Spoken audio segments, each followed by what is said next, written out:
Aku tak ada kebebasan nak berfikir. Jadi semua itu adalah interpretasi masing-masing. Itu cara dia tafsir. Aku nak tafsir cara aku punya pasal. Kita tengok budak-budak hari ni, kita maaf, berapa ramai remaja. Tak apalah, kita sangka baik. Remaja-remaja kita tak ada kat sini, mungkin dia pergi khusus ke balik kampung ke apa. Budak-budak tak minat dah nak mengaji secara konvensional macam ni. Bukan kata semua lah, ramai yang berminat dengan ilmu pun ramai, tak nafi. Tapi saya nak cerita grup-grup yang bermasalah. Sebab pada hari ni tuan-tuan, dia orang rasa dia orang boleh dapat ilmu itu tuan-tuan dengan begitu mudah. Hari ni kalau saya syarah contohlah surah Al-Baqarah, muka surat yang pertama kan, saya syarah dengan alif lam mim sampailah muflihun. Saya syarah tu. Dia akan cari pula, dia akan search dekat internet syarahan hak yang berbeza dengan saya, yang orang kata yang boleh menyenangkan hati dia. Dia akan cari hak tu. Itu persepsi ustaz tu, itu cara dia. Aku nak tengok hak lain. Macam mana pula cara hak lain? Orang baca ayat hijab ni dah. Ya ayyuhan nabi, qul li azwajika wa limanatika wa nisa'il mu'minina yudnina 'alaihinna min jalabibihin. Ayat yang suruh orang perempuan supaya menutup aurat kan. Dia kata tafsiran konvensional ni betul lah, tutup aurat kena tutup sampai ke bawah apa semua. Tapi itu sebenarnya yang menafsirkan itu kebanyakannya adalah orang-orang lelaki yang bias kepada orang lelaki, berpihak kepada dia sajalah, dan menganiaya ataupun menzalimi orang perempuan. Sedangkan orang perempuan yang ada pada zaman Nabi dulu duduk kat tengah-tengah padang pasir disebabkan oleh ribut pasir selalu berlaku, takut pakaian terlucut dan sebagainya, maka mereka pakailah macam itu. Jadi tak sesuai dah di zaman sekarang. Dia nak cari hak lain, hak yang orang kata sesuai dengan pemikirannya tuan. Jadi dia kata semua tu relatif. Tak ada kebenaran yang mutlak tu, tak ada sama sekali. Akhir sekali tuan-tuan dia akan pergi kepada apa? Mula-mula dia duduk main hukum, hakam, syariat.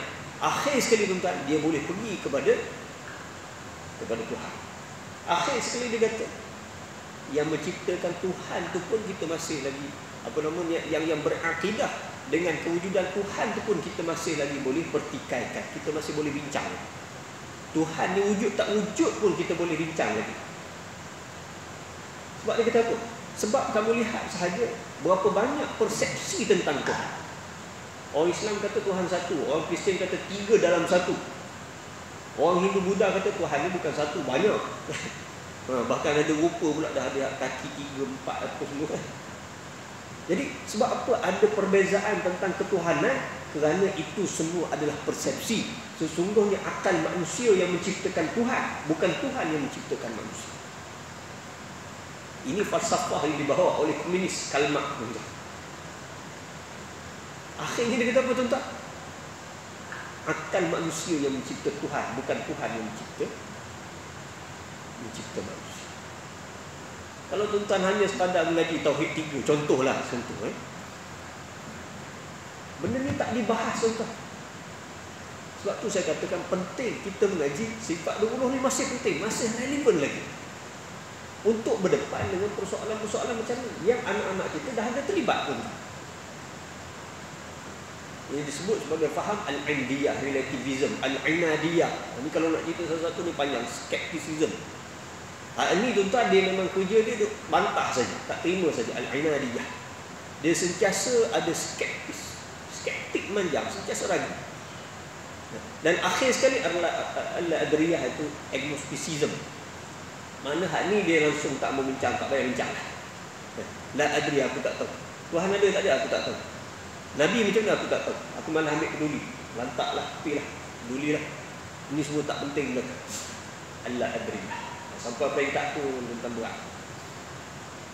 Dan ini sudah ada berlaku dalam masyarakat kita.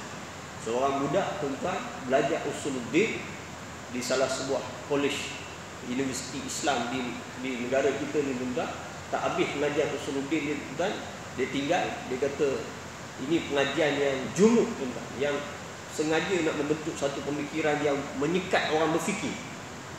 Akhirnya dia berhenti dan dia buat dia punya kuliah, dia punya kelas dia sendiri. Dia buat dekat restoran, dia buat dekat tepi jalan, dia buat dan tulis buku. Ya, ada satu buku itu tajuknya Antitesis, tuan. Bila saya baca buku tu, saya dapati bahawa dia ni saya boleh letakkan dalam grup semi atheism. Dia ni tuan separuh etis. Dia cuma tak declare dia ni tak percaya kepada Tuhan. Itu saja. Tapi dalam buku dia tu dia pertikaikan Tuhan, masya-Allah. Macam-macam dia pertikai. Di mana keadilan Tuhan? Tuhan yang menciptakan orang kafir. Kalau Tuhan ciptakan orang kafir itu lahir Islam, kan selamat dia berlaku. Tapi Tuhan yang lahirkan dia itu kafir. Tiba-tiba Tuhan nak mengazab dia. Di mana keadilan?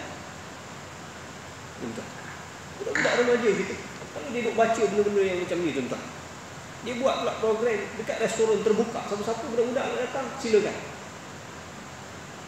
Masjid-masjid ni semua tempat-tempat ustaz yang tertutup, yang jumuk, yang eksklusif. Mesti terima pandangan dia saja. Kalau yang bertentangan semua jadi sesat belaka. Ni tempat kami ni, kamu nak bincang apa pun kami terbuka.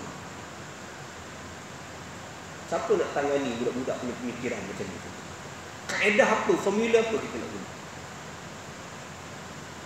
Sebab tu sifat yang pertama tu penting, tuan. Sebab asas ilmu dalam Islam ni, tuan, ada hakikat. Haqaiqul asya' sabitah.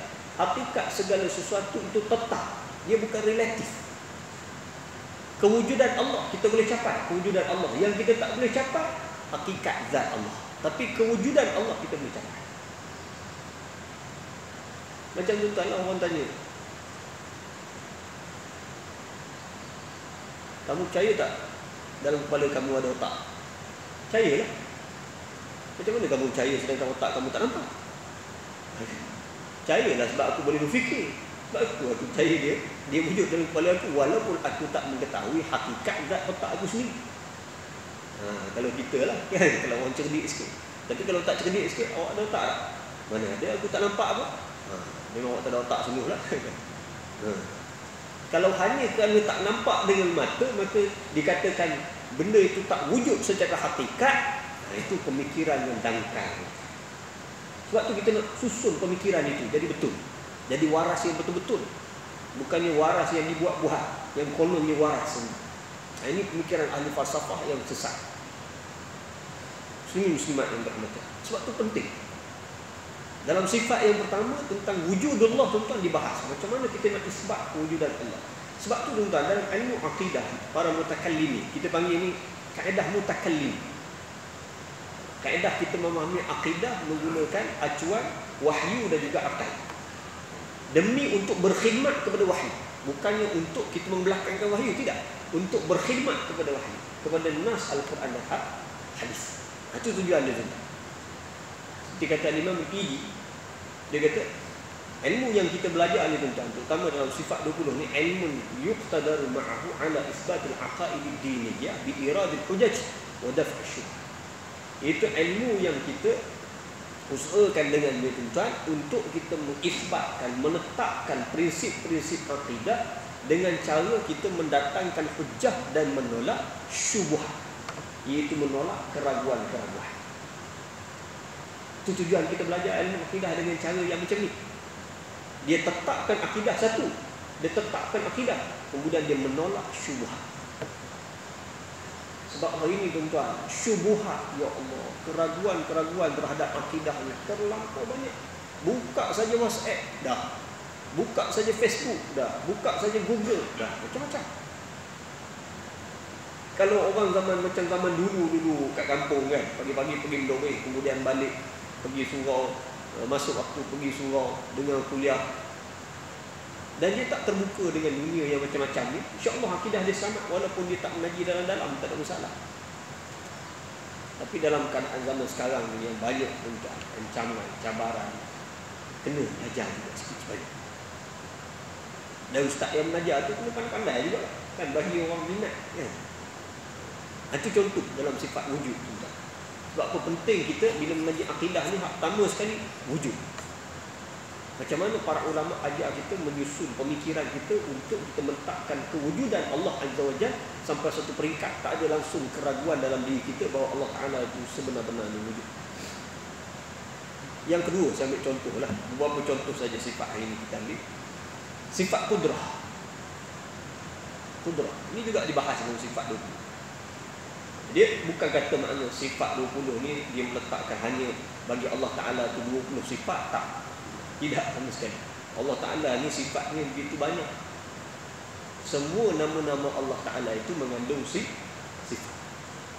Itu kita tak nafikan. Cuma para ulama' dia susun 20 itu sebab dia kata ini adalah yang paling asas untuk kita mengenal Allah. Okay, saya ambil contoh. Sifat kudrah. Penting kita mengaji sifat kudrah. Boleh katakan kita hari ini semua tahu sifat kudrah. Kudrah iaitu kita menetapkan bagi Allah Ta'ala itu sifat berkuasa.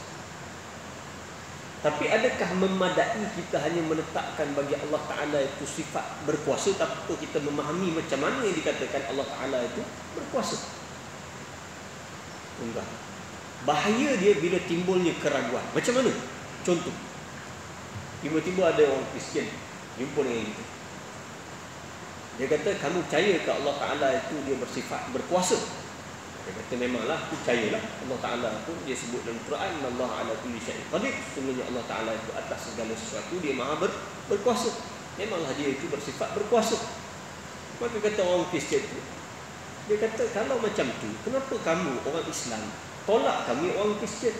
Kamu bantah akidah kami. Sedangkan kamu mengatakan Allah Ta'ala itu berkuasa atas segala sesuatu. Jadi kami juga menggunakan hujah yang sama. Allah Ta'ala dengan kuasanya juga, maka dia menciptakan baginya anak. Dia dengan kuasanya, dia menciptakan baginya anak. Anaknya adalah Isa bin Maryam. Jadi dia kata Isa itu adalah anak Tuhan. Apa masalahnya? Kan dia berkuasa. Bila dia berkuasa atas segala sesuatu, maka dia berkuasa menciptakan baginya anak. Apa yang kamu heran sangat, wahai orang Islam? Kalau orang yang tak mengaji sifat 20, contohlah tuan kan, bukan kata tak mengaji sifat 20, kalau dia mengaji sifat lain ataupun kaedah lain tu mungkin dia akan jumpa jugalah kan. Tapi nak kata yang disusun oleh ulama dalam sifat 20 ni, kalau dia hanya sekadar tahu secara umum Allah Ta'ala itu maha berkuasa, silap hari bulan dia jumpa orang Kristian ni, dia boleh terlibat. Oh betul juga ya, dah dengan kuasa ni, apa masalah dia kalau dia nak ciptakan untuk dia anak? Betul juga. Okeylah, sekarang aku tarik balik lah, aku terimalah, okeylah. Kamu punya akidah pun okey jugalah, tak ada masalah. Maknanya yang kata Isa itu adalah anak Allah tu bolehlah, okeylah. Betul juga. Sebab satu segi apa masalah dia? Dengan kuasa ni dia ciptakanlah bagi dia anak. Macam mana tu? Nasib baik tuan-tuan dia jumpa orang Kristian. Kalau dia jumpa orang etis, mulhid yang tak percaya pada Tuhan, orang etis tu kata, pasal apa kamu marah sangat pada aku ni yang tak percaya kepada kewujudan Tuhan? Kan kamu kata Tuhan itu berkuasa. Memanglah Tuhan itu berkuasa. Dia kata, jadi apa salahnya Tuhan itu dengan kuasanya, maka dia mengadamkan atau dia meniadakan dirinya.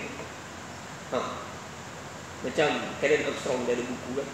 Karen Armstrong sebelum dia tulis buku kan, Allah, dia kata apa, God is dead kan. Tuhan dah mati. Dulu Tuhan tu ada, tapi sekarang dah mati. Sebab tu kamu tengok orang ini, orang Islam semua kena tindas, tak ada pembela.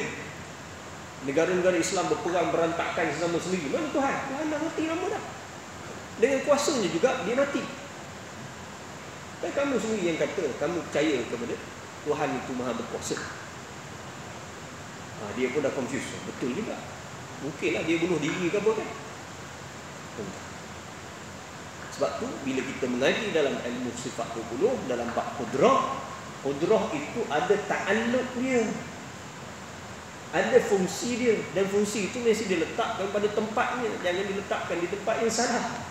Fungsi sifat qudrah ialah pada perkara yang harus sahaja bagi Allah Azza wa Jalla, bukan pada yang wajib, bukan pada yang mustahil.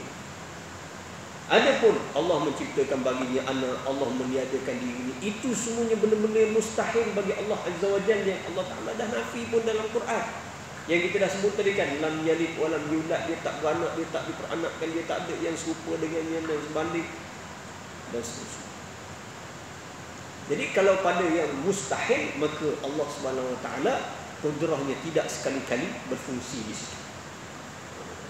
Dia ada ta'alluq dia. Kan? Jadi kalau orang tu dia mengaji, oh dia tahu. Ini dah sesat. Kamu tak faham sifat kudrah. Kudrah hanya pada perkara yang harus bagi Allah.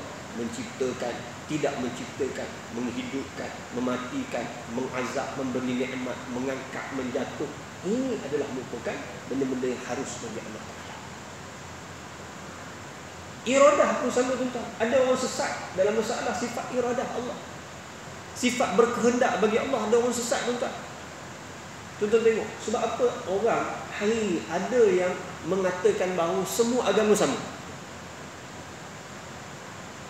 Semua agama sama. Sebab apa? Puncanya tuan-tuan ialah kerana tak memahami sifat iradah bagi Allah, iaitu sifat kehendak bagi Allah. Apa hujah dia? Dia kata, yang kamu duk marah pada orang Kristian, kamu duk marah pada orang Hindu, Buddha, itu pasal apa? Sedangkan wujudnya Kristian, wujudnya Hindu, Buddha, semua itu juga dengan kehendak Allah. Dengan kehendak Allah juga, dia kata. Jadi kalau dah wujud mereka itu juga dengan kehendak Allah, kenapa pula kamu nak blame dia? Bahkan hari ini kamu sepatutnya boleh bersama dengan dia. Kerana itu di Indonesia tuan-tuan, dia orang ada Islam inklusif. Dia ada dua jenis Islam. Satu Islam inklusif, satu eksklusif. Islam eksklusif yang mengucap dua kalimah syahadat tu, hak kita lah, yang dipegang dengan rukun iman ke Islam ni. Dia kata ada pun yang inklusif itu, iaitu mana-mana saja umat yang tunduk kepada Tuhan, maka mereka itu Islam. Sebab al-Islamu huwa al-istislam. Islam itu ialah menyerah diri. Asalkan menyerah diri pada Tuhan, Islam. Sebab tu mereka tak heran hari ini ada orang Kristian, ada orang Islam, esok dia masuk Kristian, lusa dia masuk Buddha, tolak dia masuk Islam balik, kemudian ditukar balik. Dia kata tak ada masalah. Sebab semua agama tu dengan kehendak Allah tu. Kehendak Allah juga dia kata tuan-tuan. Dia mainkan sifat iradah bagi Allah.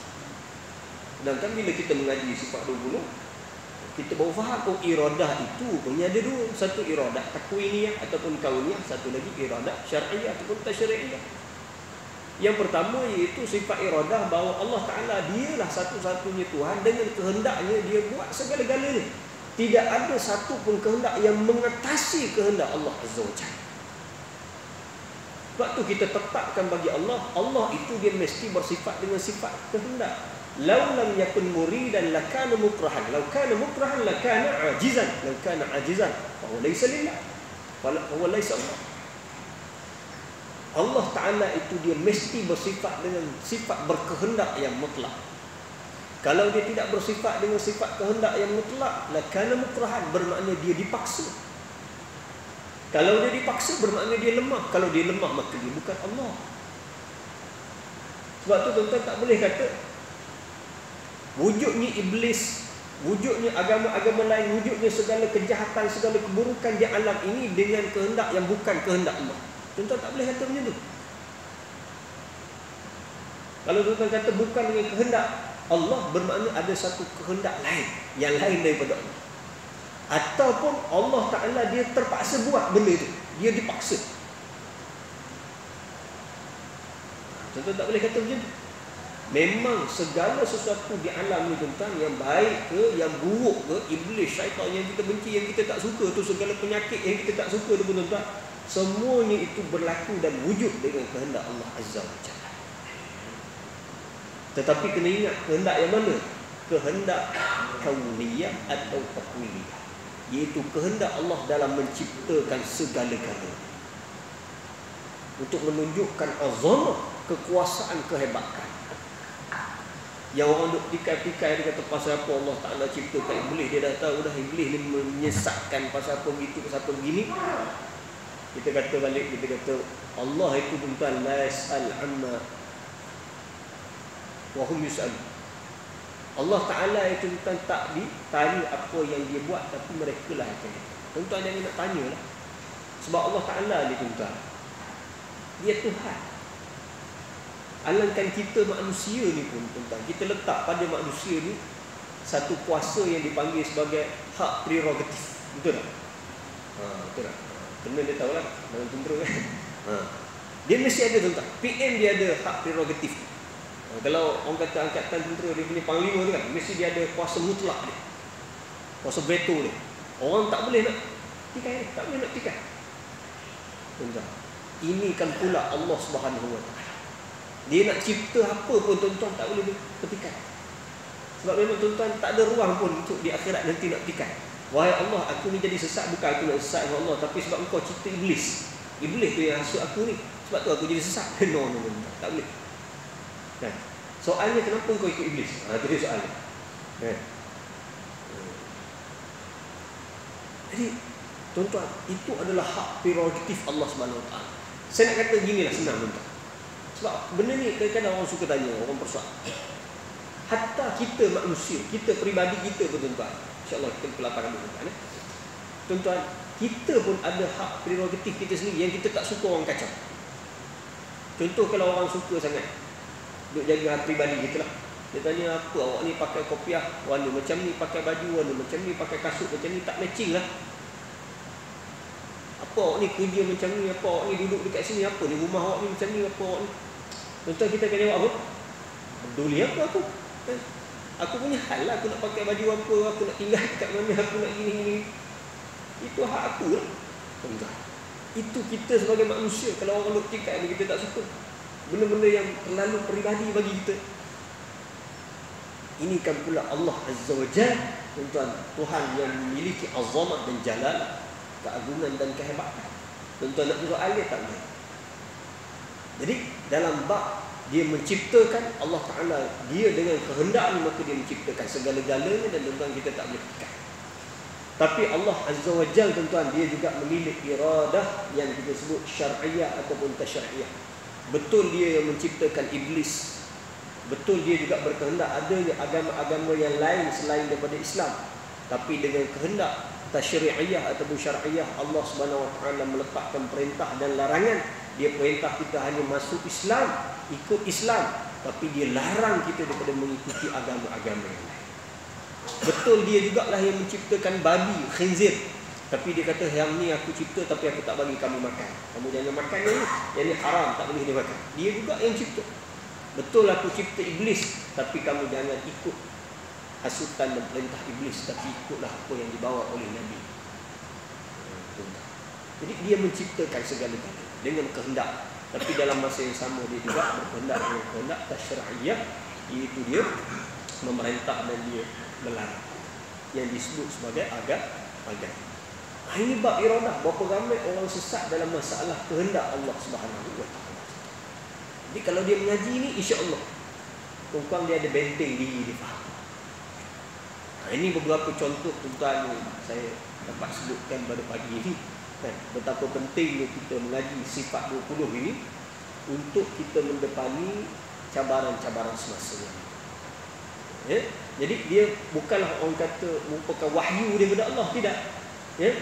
Dia adalah merupakan satu disiplin ilmu untuk kita memahami ketuhanan Allah Azza wa Jalla, yang disusun oleh para ulama, yang memanglah sumbernya itu diambil daripada Quran dan Sunnah juga. Kan? Bukan kata benda yang baru.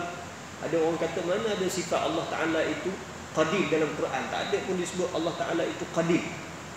Memanglah kalau dicari dalam Al-Quran disebut kalimah qadir, memang tak ada lah. Tetapi asasnya ada.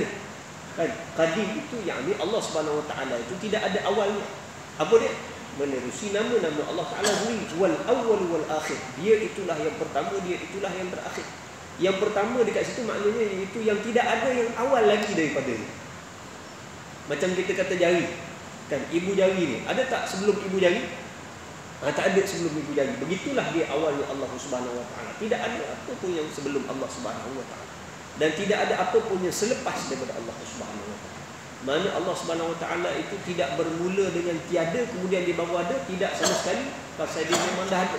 Dan Allah Subhanahu Wa Ta'ala itu tidak sekali-kali akan berakhir dengan tiada ataupun binasa.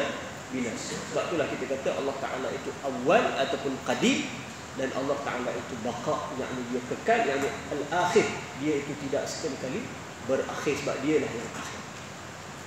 Jadi tuan-tuan, jadi benda ni sebaiknya mengaji, kan?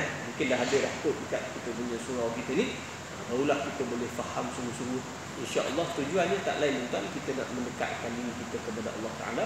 Bila kita faham, bila kita kenal Allah, insyaAllah kita akan lebih dapat mendekatkan diri kita kepada Allah Subhanahu Wa Ta'ala. Jadi saya ingat sekadar itulah yang dapat kita kongsikan pada hari ini. tentang sifat 20, tak lain dia hanyalah satu disiplin ilmu semata-mata. Mana janganlah kita melampau-lampau sangat pun tak betul juga kan. Ada orang dia terlampau taksub sangat kan, dia kata wajib ngaji sifat 20 ni, siapa tak ngaji sifat 20 ni maka dia kafir. Dia tak sampai macam tu. Kalau dia tak mengaji sifat 20 pun mungkin dia ada kaedah-kaedah yang lain. Setengah ulama mutaakhir ni tuan-tuan, dia orang ajar mengenal Allah menerusi asma dan sifat. Ramai juga ulama-ulama sekarang ni baca kitab Al-Imam Al-Ghazali, Maqsad Al-Asna kan. Dia baca kitab-kitab yang menjelaskan tentang nama-nama dan sifat-sifat Allah. Itu pun tuan-tuan boleh untuk kita mengenal Allah Subhanahu Wa Taala. Iaitu menerusi kita memahami nama-nama dan sifat-sifat Allah. Jadi kaedah ni banyak tuan-tuan, disusun oleh para ulama. Dia bukan mana satu kaedah sahaja. Sampai kata siapa yang tak mengaji sifat 20 maka terkeluarlah dia daripada Islam. Dia tak sampai macam tu. Dia disiplin, salah satu dari disiplin yang disusun oleh para ulama untuk memudahkan kita mengenal Allah Subhanahu Wa Taala. Saya ingat sekadar itulah yang kita kongsi ini. Tuan-tuan ada nak tanya ke? Lewat ni. Ada. Tanya saya. Ada ya? Sebab kita dah lewat. Yang baik pada Allah Taala, Tuhan kepada diri saya sendiri. Hakikat segala-galanya kepada Allah Subhanahu Wa Taala. Wassalamualaikum warahmatullahi wabarakatuh.